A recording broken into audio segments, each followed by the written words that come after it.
galera, tudo bem? Eu sou a professora Elisa Orlandi, a sua professora de Biologia, e este aqui é o meu canal do YouTube. Sejam bem-vindos. Na aula de hoje, nós vamos falar sobre os organismos procariontes e eucariontes, entender as diferenças que existem entre as células procarióticas e eucarióticas. Então vamos começar aqui a nossa revisão de conteúdo, primeiro relembrando a teoria celular.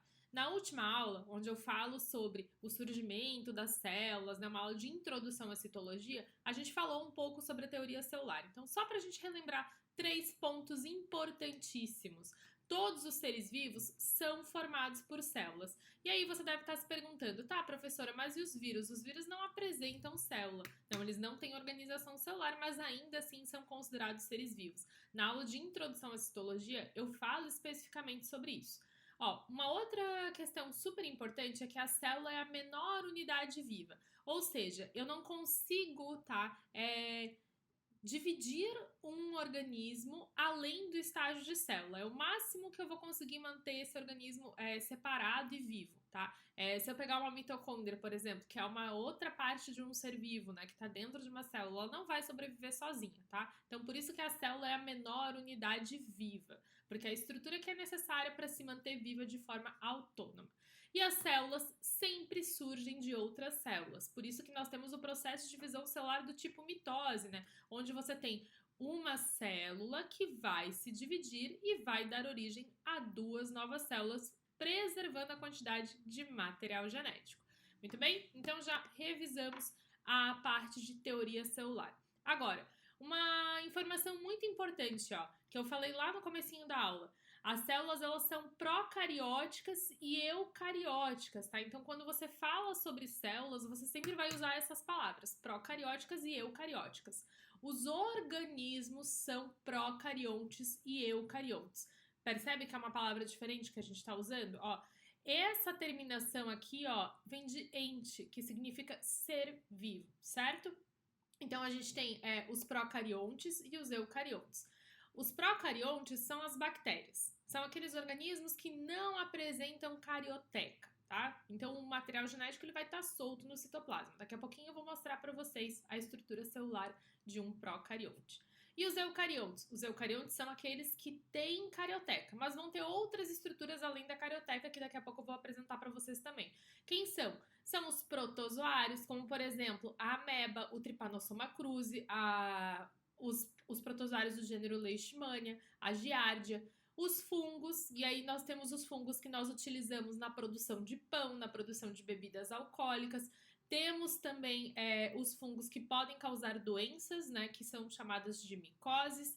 Nesses organismos eucariontes incluímos as plantas, e aí a gente tem briófitas, pteridófitas, gimnospermas, angiospermas e os animais que também têm uma grande biodiversidade. Ó, presta atenção aqui, esse ponto é muito importante, eu quero que você anote isso, tá? Uma célula eucariótica não é necessariamente mais evoluída que uma procariótica. Por que eu tô falando isso? Ó, a gente tem no nosso planeta hoje, tá? Existem ao mesmo tempo células procarióticas e células eucarióticas, certo? Então a gente tem a existência dessas duas células. O que acontece? Uma célula eucariótica, ela tem mais estruturas do que uma célula procariótica, isso é fato. Mas isso não quer dizer que ela é mais evoluída do que a célula procariótica. Por quê? Porque as duas conseguem sobreviver e se reproduzir nas condições ambientais que existem hoje no nosso planeta. Então não tem essa relação de superioridade evolutiva, beleza? E aí, agora sim, eu vou mostrar para vocês uma célula procariótica. E quando a gente fala de biologia, quando a gente estuda biologia, eu sempre acho que é muito importante a gente pensar sobre o significado das palavras. Então, olha só, cário quer dizer, vem né, de carioteca, presença da membrana nuclear. E pró quer dizer antes. Então, essas são as estruturas celulares que surgiram antes do aparecimento da carioteca. Então, o que a gente vai observar num organismo procarionte? Porque aqui do lado eu tenho uma bactéria, um organismo procarionte que tem uma célula procariótica. A gente vai ter membrana plasmática, então ó, a gente tem uma membrana plasmática que está revestindo o citoplasma dessa célula, temos citoplasma, e nesse citoplasma a gente vai ter material genético livre, ó. O nucleóide é esse material genético livre, tá? Percebe? Não existe uma organização nuclear, a gente não tem membrana revestindo esse material genético, ele está livre no citoplasma. Nós temos também os ribossomos que são as estruturas responsáveis pela síntese proteica. Bactérias precisam produzir proteínas, tá? Porque elas precisam se reproduzir, porque elas precisam de enzimas para realizar suas reações químicas e se manterem vivas.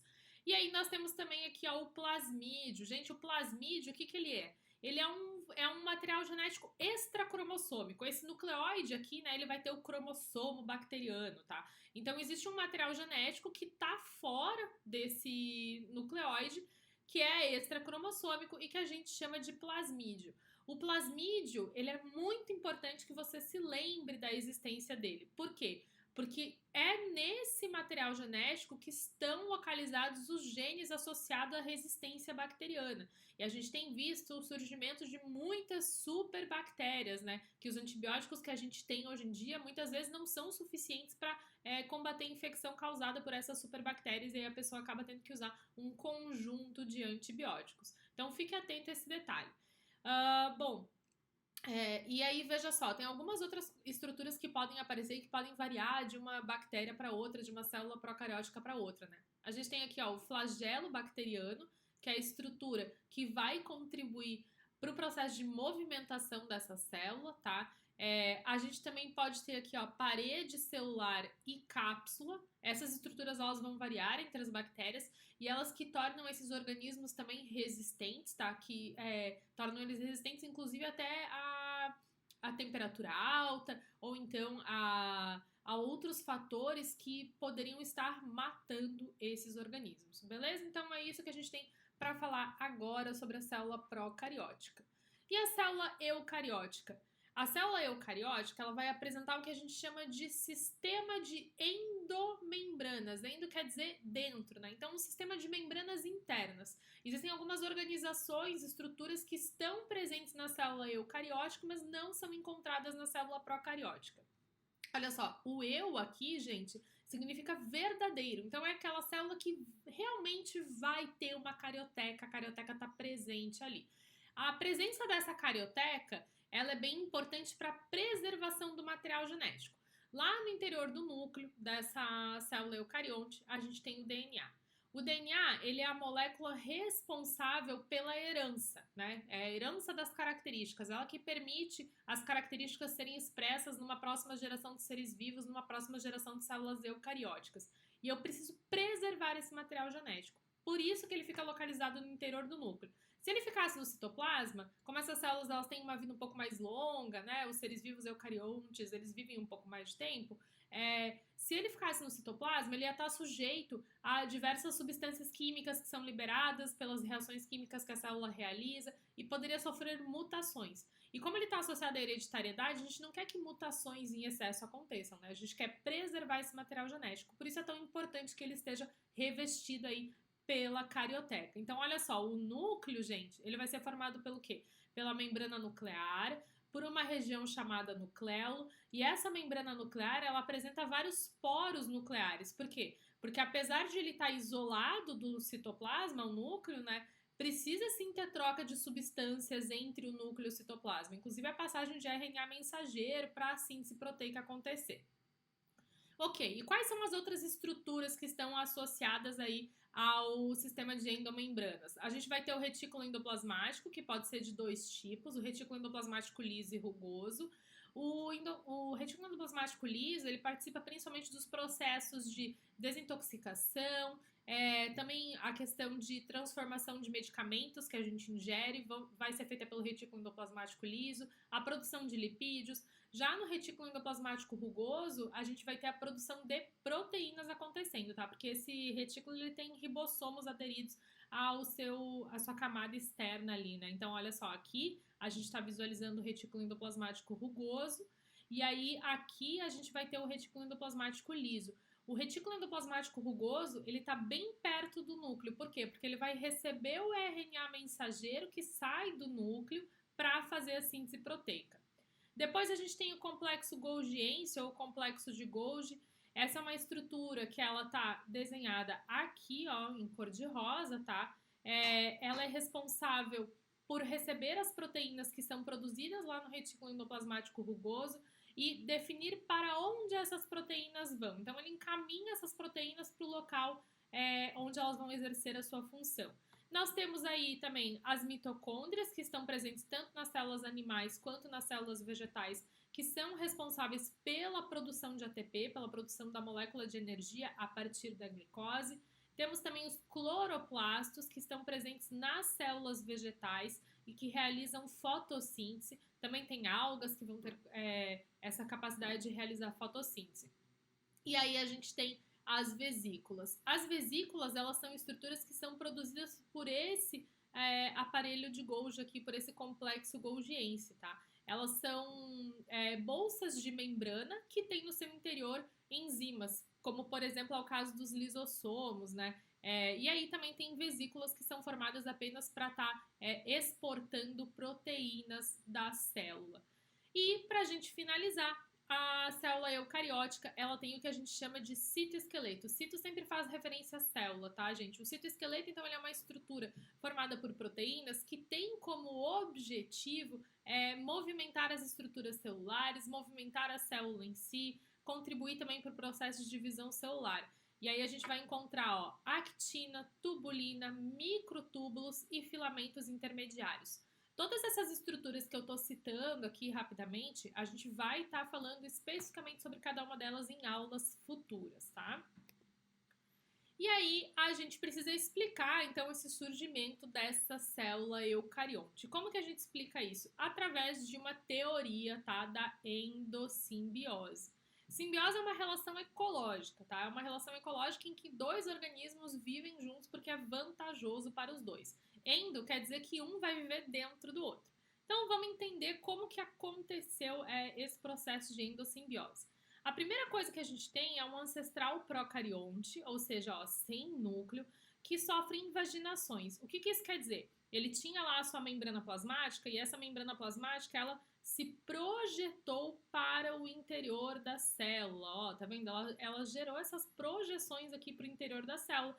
E essas projeções, elas acabaram se soltando da membrana plasmática e dando origem às organelas. Quais? Os retículos endoplasmáticos, em primeiro lugar, e também o núcleo, né? Lá revestindo o material genético, protegendo o DNA dessa célula. Com o passar do tempo, as demais organelas membranosas surgem, tá? E aí a gente vai ter o quê? Ó, chega o momento de que um procarionte aeróbico, ou seja, que usa gás oxigênio no seu metabolismo, e heterotrófico, origina a mitocôndria. Heterotrófico por quê? Porque ele não é capaz de produzir seu próprio alimento, tá? Trófico está associado à alimentação, hétero uma fonte diferente. Então foi esse organismo procarionte aeróbico e heterotrófico que originou a mitocôndria. Quando essa relação ecológica aí se estabilizou e tal, e a gente já tinha uma mitocôndria formada, o que acontece? Num segundo momento, um procarionte fotossintetizante é internalizado por essa célula através da endossimbiose e surgem os cloroplastos. A cientista que explicou essa teoria da endossimbiose, ela se chama Lynn Margulis. Então, se você quiser aprender mais sobre cientistas mulheres, pode pesquisar aí sobre a Lynn Margulis. Gente, essa teoria da endossimbiose, ela costuma aparecer com frequência, tá? Nas provas de Enem e vestibular. Então, você precisa saber explicar ela. Ó, vamos só dar uma última olhada aqui nessa estrutura dessa célula eucarionte, né? Então, aqui a gente tem ó, o núcleo, tá? A gente observa novamente a existência desses poros nucleares, que vão permitir a troca de substâncias. Aí a gente tem ó, o retículo endoplasmático rugoso liso e também o retículo endoplasmático rugoso e temos também o retículo endoplasmático liso, tá? Que vão ser essenciais para o metabolismo celular. Aí nós temos aqui o complexo golgiense, temos vesículas e temos lisossomos também, que são estruturas que a gente já tinha comentado anteriormente. Espero que vocês tenham gostado dessa aula, que ela tenha contribuído para a revisão de conteúdo, que vocês tenham conseguido tirar dúvidas. Qualquer outra dúvida, vocês podem deixar um comentário aqui nessa aula, ou então me mandar uma mensagem lá no Instagram, @profelizadabio. Lembrando também que toda quarta-feira sai um episódio novo do meu podcast com revisão de conteúdo para vocês, o Aprenda Biologia, que está disponível lá no Spotify. Gostou dessa aula? Curte, comenta, compartilha para ajudar o meu canal a crescer e eu produzir cada vez mais conteúdo para vocês.